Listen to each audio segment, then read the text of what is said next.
Olá, pessoal! Quando termina um jogo de futebol e ao invés da gente comentar sobre ele, a gente fala sobre o que aconteceu fora de campo, como aconteceu ontem, é lastimável. Porque o jogo de ontem, o que aconteceu após a partida de Inter e Caxias, não foi um fato isolado. Nós precisamos urgentemente repensar o futebol brasileiro. E isso eu já venho falando há bastante tempo, lá desde quando tentaram cegar Vija Sante, depois quando jogaram o celular na cabeça de Lucas Silva e o TJ do Rio Grande do Sul, o Tribunal de Justiça Desportiva, silenciou. Passou pano, amenizou, como se nada tivesse acontecido. São dois pesos e duas medidas, isso é evidente. Todo torcedor sabe, principalmente o torcedor do Grêmio, que sente na pele a diferença de punição. Mas aqui eu não quero grenalizar, porque o assunto principal é que nós temos que repensar o futebol brasileiro, não efetivamente em relação a ontem. Ontem, após a partida, Marco Aurélio Xavier, do juizado do torcedor, que muitas vezes é mais torcedor do que jurista, pediu prudência e tranquilidade após os fatos ocorridos no Beira-Rio. Prudência e tranquilidade. Se fosse com o Grêmio, o estádio, a arena do Grêmio já estava interditada por no mínimo 10 jogos. Ontem tivemos invasão de torcida, seguranças contratados pelo Inter batendo em jogadores do Caxias, voadora do Moledo evidente vista na televisão, desequilíbrio total de Alan Patrick, do goleiro reserva do Inter, de jogadores do Inter, batendo em jogadores do Caxias, quebraram o nariz de Wesley, torcedor do Inter, integrante da camisa 12, entrando com uma filha no colo e batendo em jogador do Caxias, e não foi preso. E não foi preso. Por isso que digo, precisamos repensar o futebol brasileiro. E aí quando vemos um presidente de clube, um presidente do Internacional, que na sua primeira fala coloca a culpa num jogador do Caxias, que meramente fez isso.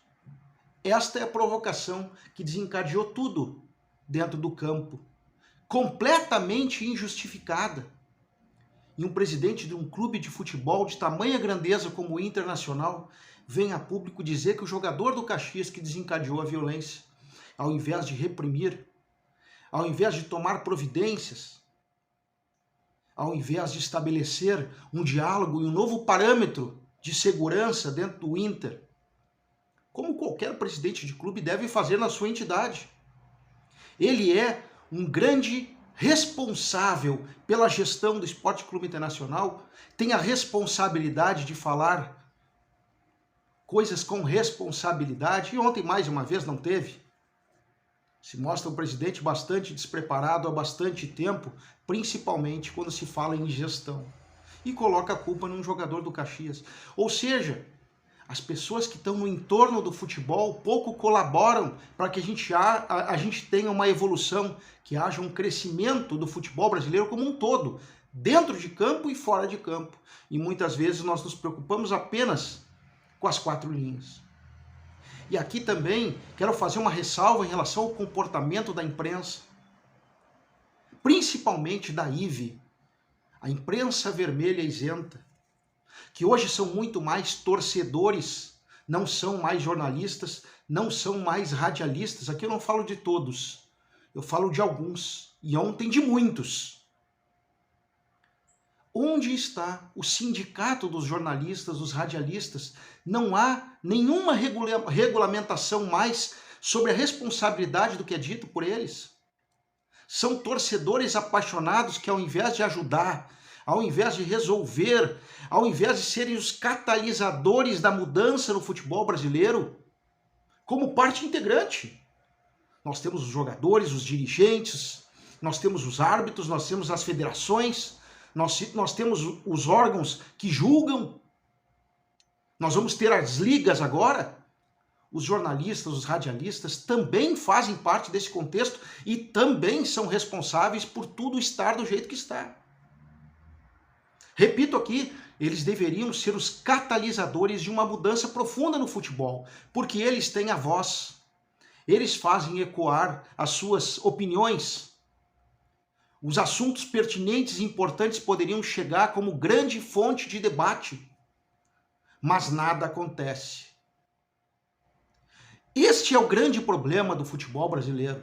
Todo mundo cruza os braços, jogando para os outros as responsabilidades, e nós não repensamos o futebol porque ele está cada vez mais pobre aqui no Brasil. De qualidade, de conceito, de gestão. Não adianta vender os direitos para ligas e permanecermos internamente como gestores completamente incompetentes. Agora quase meio-dia e nada de sair a súmula do jogo de ontem entre Caxias. O estatuto do torcedor já foi infringido mais uma vez. Onde está a súmula? E aqui, repito, não quero fazer ligação Grenal, mas todos nas rádios hoje, os grandes debates é uma ligação Grenal. Parece que o Grêmio esteve envolvido no jogo de ontem. Tudo é comparativo com fatos que foram feitos no passado, em relação ao Grêmio. Se fosse na arena, o Grêmio já estaria punido, sua torcida também, o Grêmio já teria perda de mando de campo provisória e a súmula já teria saído extremamente carregada contra o Grêmio. Tá tudo errado no futebol brasileiro e quando falo tudo errado, muitas pessoas acham que eu exagero. Mas não. Falta muita gestão. Falta muito desenvolvimento para o futebol brasileiro ser de excelência. Repito aqui, sendo chato, enquanto não repensarmos o futebol brasileiro, atitudes como as ocorridas ontem no Beira-Rio se repetirão, se repetirão, se repetirão. Ano após ano, campeonato após campeonato. Para pensar, vale a pena a gente estudar esse assunto, porque senão não vamos mudar em absolutamente nada. Esse canal aqui tem o apoio do Gremista Historiador, que tem o maior acervo particular de objetos relacionados ao Grêmio no Brasil. Confere lá, canal Gremista Historiador no Instagram, vale muito a pena. Grande abraço e agora, a partir de hoje, é tudo Grêmio e Caxias, a grande final do Campeonato Gaúcho.